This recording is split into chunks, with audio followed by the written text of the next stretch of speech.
ಸಿಕ್ಯಾಪ್ Institute of Business administration ತನ್ನ ಹಳೆಯ ವಿದ್ಯಾರ್ಥಿ ಶಾನ್ವಾಜ್ ಜಮಾದಾರ್ ಸಿಎ ಪರೀಕ್ಷೆಯಲ್ಲಿ ಉತ್ತೀರ್ಣರಾಗಿದ್ದರಿಂದ ಸಂಸ್ಥೆಯಲ್ಲಿ ಸನ್ಮಾನಿಸಲಾಯಿತು.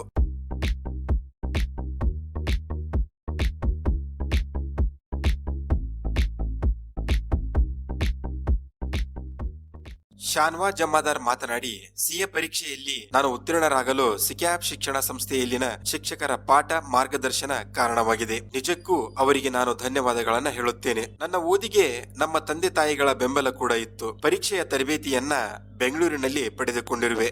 बट थर्ड सेम में there was a teacher Farida ma'am और मोमिन मैम, गुलरेज व्यापारी मैम, सभी टीचर्स का नाम लेना चाहूँगा क्योंकि उनके ही सपोर्ट से आया हूँ. तो उसके बाद इरफान सर, इमरान सर, सभी टीचर्स थे जब बीकॉम हमारा चला था. तो they help me to focus on next what you want to do.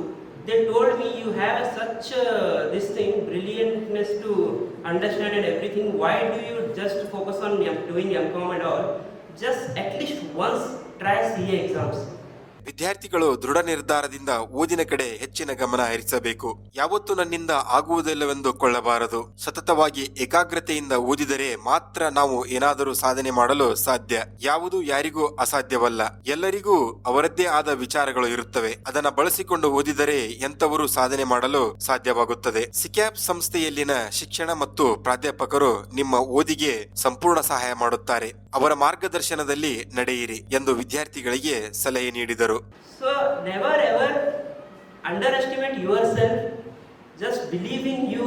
You can do anything. If you think I have to do like this, I have to become like this, 100% our सिक्या कोई भी हो, आपको teachers हमेशा support करेंगे. अभी भी थोड़े teachers मेरे कनेक्ट में हैं. अभी भी still I use to ask them.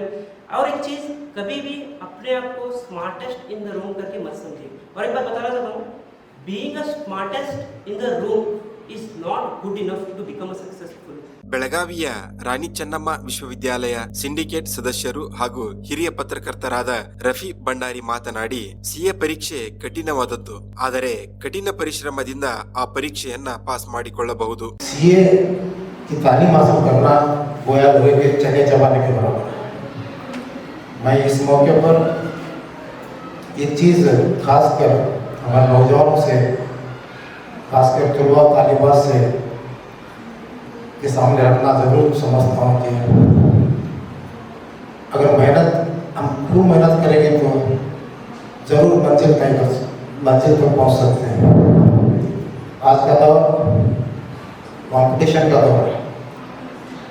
ಈ ಹಿಂದೆ ಆರ್ಥಿಕವಾಗಿ ಹಿಂದೆ ಇದ್ದವರಿಗೆ ಬಡವರು, ಮುಂದೆ ಇದ್ದವರಿಗೆ ಶ್ರೀಮಂತರು ಎಂದು ಕರೆಯುತ್ತಿದ್ದ ಕಾಲವಿತ್ತು. ಆದರೆ ಇಂದು ಶಿಕ್ಷಣ ಹಾಗೂ ಜ್ಞಾನವೇ ನಿಜವಾದ ಸಂಪತ್ತಾಗಿದೆ. ಶಿಕ್ಷಣದಲ್ಲಿ ಶ್ರೀಮಂತರಾಗುವುದು ವಿದ್ಯಾರ್ಥಿಗಳ ಕೈಯಲ್ಲಿದೆ. ಹೀಗಾಗಿ ವಿದ್ಯಾರ್ಥಿಗಳು ಕಷ್ಟಪಟ್ಟು ಓದಿದರೆ ಸಾಧನೆ ಸಾಧ್ಯವಾಗುತ್ತದೆ. ಇಂದಿನ ಸ್ಪರ್ಧಾತ್ಮಕ ಜಗತ್ತಿನಲ್ಲಿ ವಿದ್ಯಾರ್ಥಿಗಳು ಓದಿನ ಕಡೆ ಗಮನ ಕೊಟ್ಟು ಸಾಧನೆ ತಮ್ಮದಾಗಿಸಿಕೊಳ್ಳಬೇಕೆಂದು ವಿದ್ಯಾರ್ಥಿಗಳಿಗೆ ಕಿವಿ ಮಾತು ಹೇಳಿದರು.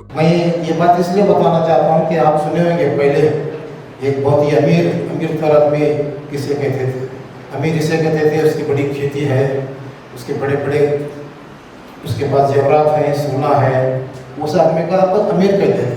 और गरीब का कंसेप्ट उस वक्त क्या था, जिसके बाद खाने के लिए कुछ नहीं है, फटे पुराने कपड़े. मगर ये कंसेप्ट आज अमीर और गरीब पर चला है. अमीर वो है जिसके पास इल्म है, तालीम है. ARS ಇನಾಮದಾರ್ ಕಾಲೇಜಿನ ಪ್ರಾಂಶುಪಾಲರಾದ ಡಾಕ್ಟರ್ HK ಎಡಹಳ್ಳಿ ಮಾತನಾಡಿ, ಪೋಷಕರು ನಿಮ್ಮ ಮೇಲೆ ಸಾಕಷ್ಟು ನಿರೀಕ್ಷೆಗಳನ್ನು ಇಟ್ಟುಕೊಂಡಿರುತ್ತಾರೆ. ಹಾಗಾಗಿ ಅನಗತ್ಯವಾಗಿ ಸಮಯವನ್ನು ವ್ಯರ್ಥ ಮಾಡದೆ ಓದಿನ ಕಡೆ ಗಮನ ಕೊಟ್ಟು ಓದಬೇಕೆಂದು ಹೇಳಿದರು. Many times what happens, हमको सब कुछ है, हमारे अब्बा ने सब कुछ करके रखे है, काम करने का जरूरत नहीं. Now only Bhandari sir cleared, richness is not your wealth, physical wealth. Your knowledge is really a wealth. This is understood by Shahnawaz achievement. ಸಿಕ್ಯಾಪ್ ಇನ್ಸ್ಟಿಟ್ಯೂಟ್ ಆಫ್ ಬಿಸಿನೆಸ್ ಅಡ್ಮಿನಿಸ್ಟ್ರೇಷನ್ ಉಪಪ್ರಾಂಶುಪಾಲರಾದ ಶ್ರೀಮತಿ ಭಾಗ್ಯಶ್ರೀ ಸೇವದ್ಕರ್ ಅವರು ಶಾನ್ವಾಜ್ ಅವರ ನಡೆದು ಬಂದ ಸಾಧನೆ ಕುರಿತು ಮಾತನಾಡಿದರು. Graduated with the BCom degree from SICAP Institute of Business Administration from the year 2018 to 2021 with the aggregate of 84%, and he stood first rank to the class during that year.